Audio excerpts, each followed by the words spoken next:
I think another interesting thing, another dynamic that we're seeing is that actually smaller brokerages are actually building their own pipes, right? So what they're doing, we talked a lot of these big five, and there's maybe 5 big houses with all different pipes lined up. But actually what we're seeing is some of these maybe smaller brokerages going around, not smaller, they're big brokerages, but smaller than a network, let's say, going around and building their own house. Maybe it's not as big, get a little bit of revenue that way. And again, since I have so much direct control over what my agents and my brokers use, I'm going to get them to do it. And probably for these brokerages, just a new revenue stream saying, hey, I am really helping these agents and brokers that are in my brokerage.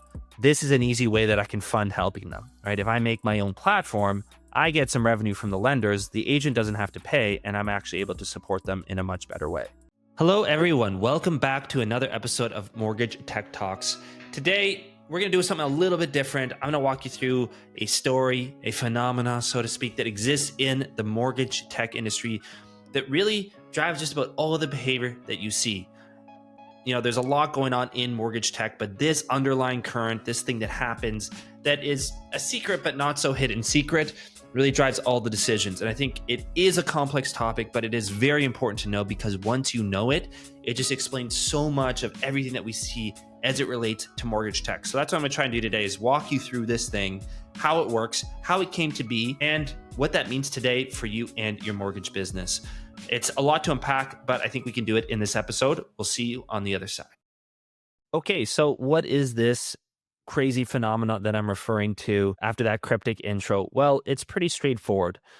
The punchline is this, is that all the, software tools, broker tools that you know and love, Velocity, Filogix, Finmo, Boss, Scarlet, all of these tools, you don't pay for them, right? For the large part, you don't pay for them. Your brokerage doesn't pay for them. The dirty secret is, well, there's 2 things. One is that the lenders are paying for this, right? And I'll explain how in just a second. And 2, they aren't paying small dollars. They're paying big, big bucks for these tools. So how does this work? Well, it's really straightforward.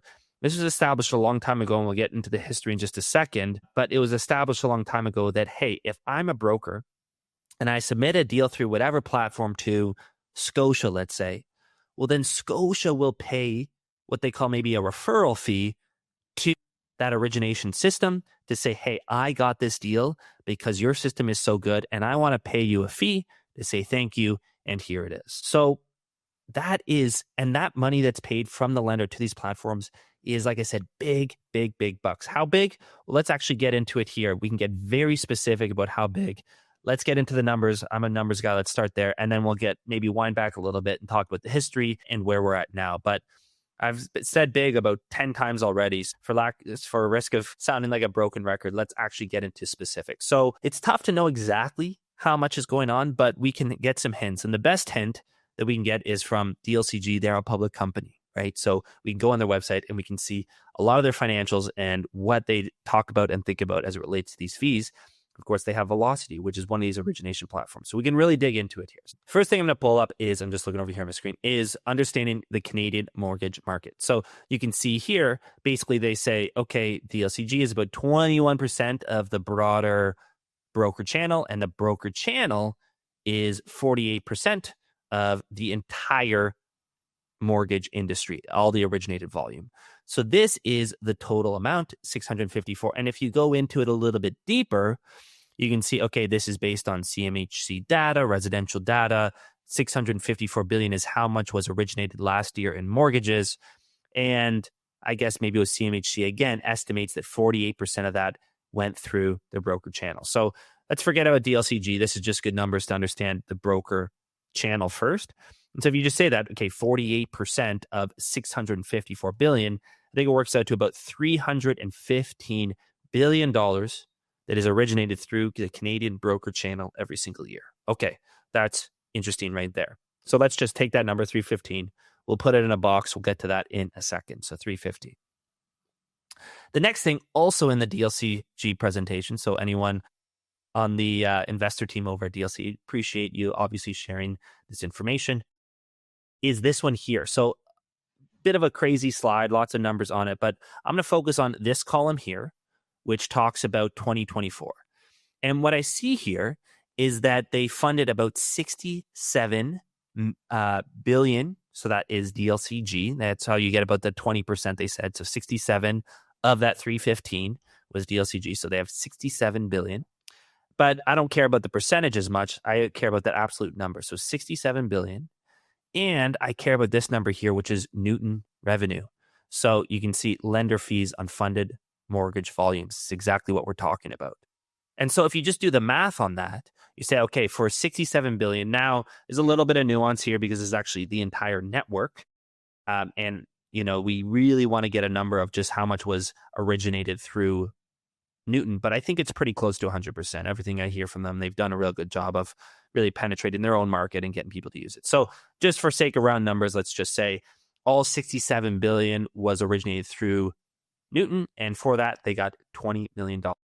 So what's the quick math? It says it's about 3 bips, right? That the Velocity, Filogix, Finmo, all these tools get for mortgages funded through their platforms. And anecdotally, what I've heard from different platforms, that seems to be about right. Actually, here it's about 3 to 5 bips. So 3 is maybe on the lower end there. And maybe, again, that has something to do with not having the full picture, how much was funded through Velocity. So let's take those numbers, 3 to 5 bips. And now let's combine that with that other thing, that other number that I put in the box. So I say 3 to 5 bips. And again, there's about $315 billion originated. What does that amount to? And I'm looking over here because I pre-calculated that number. And what it comes down to is it's about $95 million to $155 million of revenue, right? So that is a huge, I've said big, and now I feel justified in saying that there's so much money there. I mean, just for context, Blue Mortgage, as an example, we are another player, but we're not at this scale, right?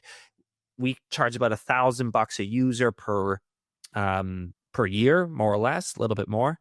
And to get to that number, to get to 157 million, we need to sell to 150,000 brokers or something like that. Well, that's going to be tough when there's only 20,000 brokers in Canada. So yes, of course, we're a tech player, but just this is a totally different league. And this is what I'm saying. Okay, yes, there's a lot of tech out there, but these numbers are the numbers that really drive most of the decisions and most of what we understand about mortgage tech because they're just so big. And I guess just one other thing, other number we'll kind of put in our back pocket, and I think this will come in later, is just what does this mean for you specifically? So big industry, $95 to $155 million of revenue. That's a ton. But for you specifically as a broker, if you're out there making, I don't know, you fund $10 million a year. Some of you probably are doing quite a bit more. Some of you out there are doing maybe a little bit less. Doesn't matter, but let's just use 10 as a simple number. That means each of these platforms that you're using, whether it be, again, Filogix, Finmo, Velocity, Scarlet Boss, are making $3,000 to $5,000 a year off of you. So that's big, right? Would you pay $3,000 to $5,000 to use these platforms? Maybe, maybe not. But the lender is, right? Again, so the lender is paying Finmo for your volume, or Filogix, Velocity, whoever, for your volume that's going through there. So that was the number side of things. Again, I think it's important. I'm a numbers guy, and I think it really kind of sets the stage for everything else. But what I want to do now is I want to just take a breath, pause there, and we're going to switch gears, and we're going to actually talk about, okay, how did this even come about, and where are we now at as it relates to all these different things? So really, who established this model, how this model was established was by Filogix. I actually don't know the full nitty gritties of the details, but at least how I understand it is safe. Filogix, when they were the biggest player, really went around to all these different lenders and, really had a monopoly on this space. They were the main ones doing it. And they negotiated this. They said, hey, if you want to be part of our network, our marketplace, right, we actually ask for you to have a fee, right? And the pitch kind of made sense, right? Because if I was an old lender or maybe a brand new lender, it doesn't really matter. When Filogix comes to me, I look at them and they say, well, they will let me have access. This is a tool that's used by 90% of the industry. If I can have access to 90% of the industry very easily, then I'm more than willing to pay that 3 to 5 bips, right? So that's kind of where it started. And I think that was, a decision that they made. And obviously in their boardrooms, they said, okay, this is a worthwhile fee to pay, because the alternative maybe is going to broker by broker or accepting paper files as they do in the States, upload files. This seems like an automated way that we can get access to a lot of the industry. So that's as it was. And they were very successful in that because and I'm saying Filogix, because they really shut out the competition. They really had a full monopoly on the marketplace. And the way I like to think of it is they were like a house with plumbing. So stick with me here, this analogy. So the house was what you would log into as a broker, right? So you'd walk in the front door, and then you turn on the tap, and then you flush your toilet, and then you turn on the shower head or whatever it is. And each time you do that, water would come through. So in this analogy, the house is the platform you'd log into. You'd walk in the door, and each of those different taps, there are different lenders. So I go to my sink, turn it on, water comes out, that's Scotia. I go to my shower, turn that one on, water comes out, that's TD. So they had this great house, so to speak, where as a broker, I could walk in and I could get access to all these different lenders. And the lenders were more than happy to make pipes to this house because they knew every single broker in the country was in this house, right? So if I say, hey, if I just have a sink, if I make a sink in this house, I know every broker is going to be in there. And it was a great model because they lock people out. So let's just say, for example, I guess, you think about this, right, is that if I'm a competitor to Filogix and I make a brand new house and maybe I know one, maybe two lenders, I could, hook those two things up, maybe the sink and maybe the dishwasher. And I could try inviting people over, right, to say, hey, I have this brand new house. It's better. It's great, whatever. And, I have my sink and my dishwasher working. Well, people come over there and then they try to use, I don't know, the shower head and it doesn't work, right? And in the analogy, what I'm saying is if I prop up a new platform and I have TD and First Nat, but I don't have Scotia, why would I hang out in this house? I'm better off in the old house that just has access to everything. So they really leaned into that network effect, which was great. And then, if I'm Scotia and I'm looking at that new house, it's like, why would I build a pipe there? There's no one in there, right? So it was kind of this weird loop where the market effect made the Filogix house, so to speak, really, really strong. And for anyone trying to make a new house, it was very difficult because they had to go out and get all the lenders, but the lenders didn't want to really work with them because, again, why would I build a pipe to a house that has no people in it? So bit of an interesting market dynamic there. And hopefully that wasn't too complicated or too confusing. But that's how it was for a long time. So that's how the, marketplace, these payments got initiated and how it was for a very, very long time. But something really interesting happened, in the 2010s, kind of late 2010s. What happened was Filogix said, hey, Mr. Newhouse, whatever it is, the one across the street, you can use my pipes now, right? So I know your shower doesn't work because whatever lender didn't want to build that pipe to your shower. Use mine for the time being. So that's what they did. They went out and they basically let other houses come into play, so to speak, right? And so that's really the story of how Velocity and Finmo and Boss and all these other platforms started popping up, is that they made a brand new house. Maybe they had 1, 2, 3 different things hooked up, and all the things that they didn't hook up or didn't have access to, right, didn't have the pipes for, they used Filogix's pipes, so to speak. And then what it allowed them to do is have a full house, have a house in which all the taps worked, and then they could start going to brokers and saying, hey, come to this house. It works. You can get access to everything. And that was true. They did. And then what they did at the same time is now when they had people, a critical mass in their own house, they started going back to the lenders and saying, hey, let's build our own pipes. I want to have a direct connection with you. I don't necessarily want to use Filogix's pipes forever. And so one by one, they kind of replaced it as they needed to. So very, very interesting dynamic.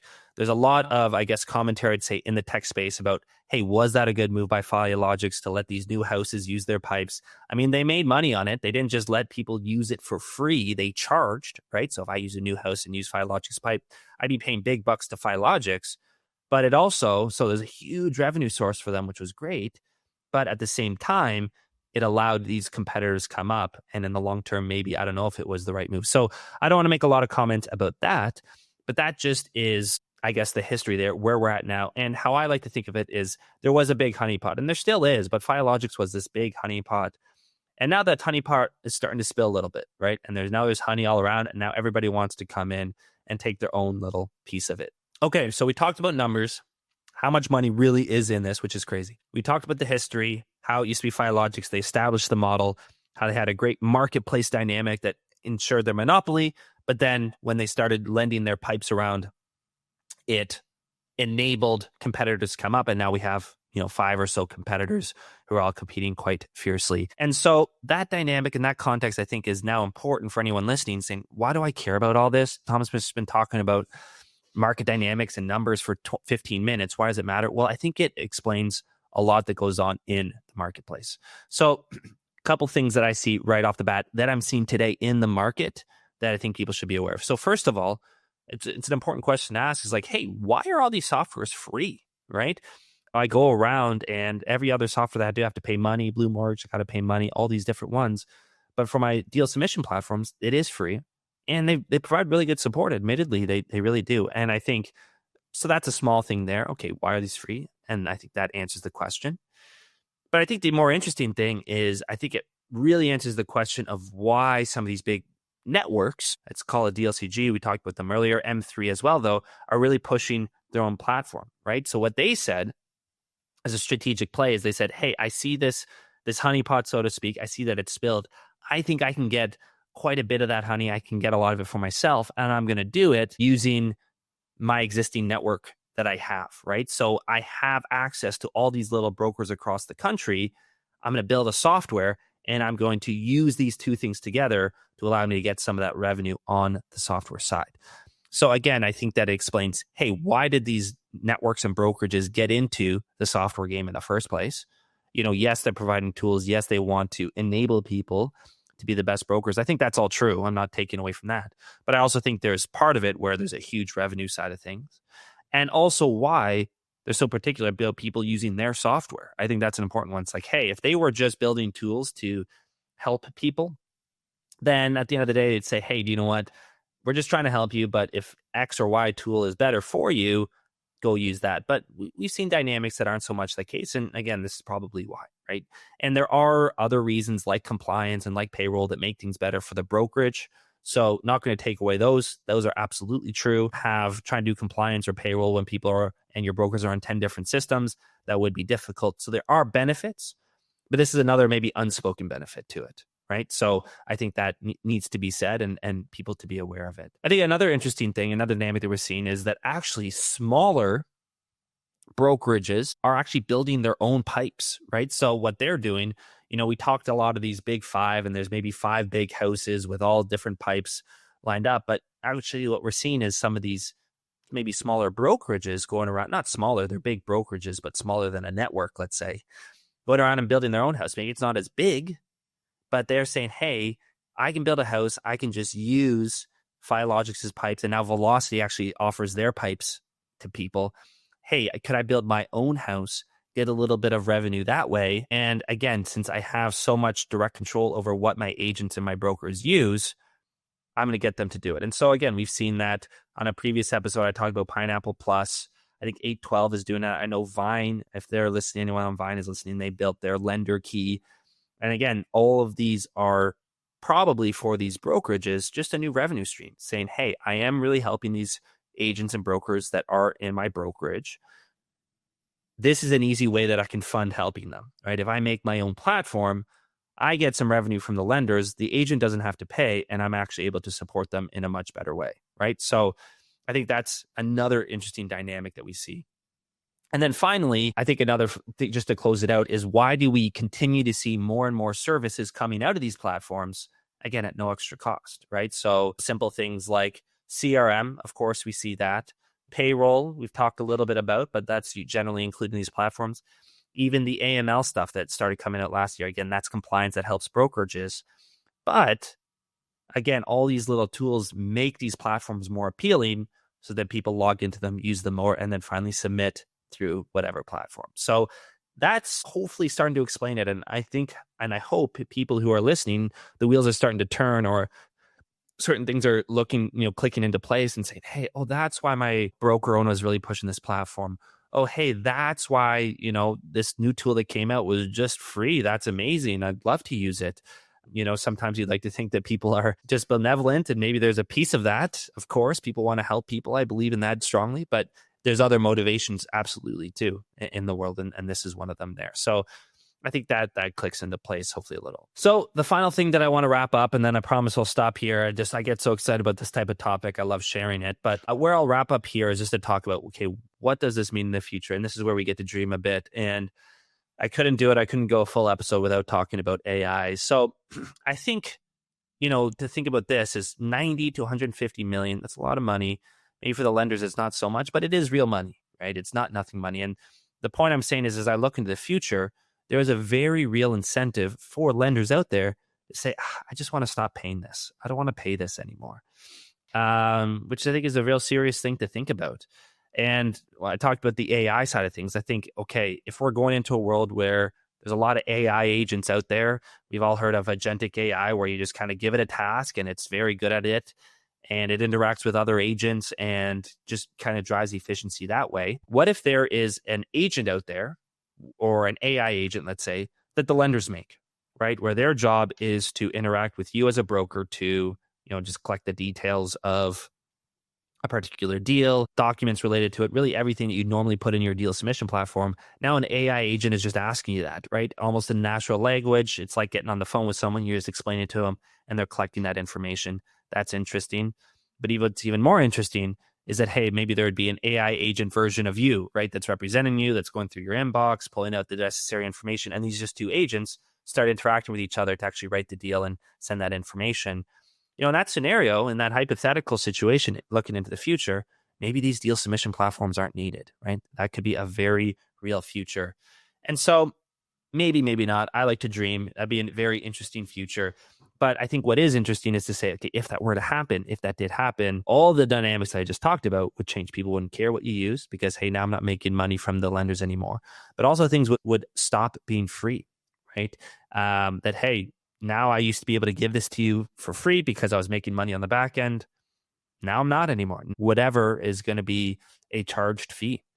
And maybe, like I said, maybe that's a future that exists, maybe not. But I think, again, I've talked about this a ton on this podcast and I'll leave it at that. I think it's just a good reminder for anyone out there to say, my process and what I do, I want to own it, right? It needs to be kind of self-hosted. That's a thing that they say in the Bitcoin world a lot. I'm a little bit of a Bitcoiner. It needs to be self-hosted. You need to own it. You need to control it. And so that, hey, if these things change, you're not caught flat-footed, right? If for whatever reason, this platform stopped getting these referral fees and so they had to shut down, you'd be okay, right? You'd have control of your own system. You'd be in charge of your own destiny, and you'd be able to be very flexible in that. So again, that's a little bit maybe of the scary side of what that exists, but I think it's always just something to be aware of when you're receiving a service, but you're not the one paying for it, right? So brokers, you're receiving a service of a great platform, but ultimately it's the lender that's paying for it. And when those incentives are misaligned, there's just, I guess, pitfalls to be aware of. Let's put it that way.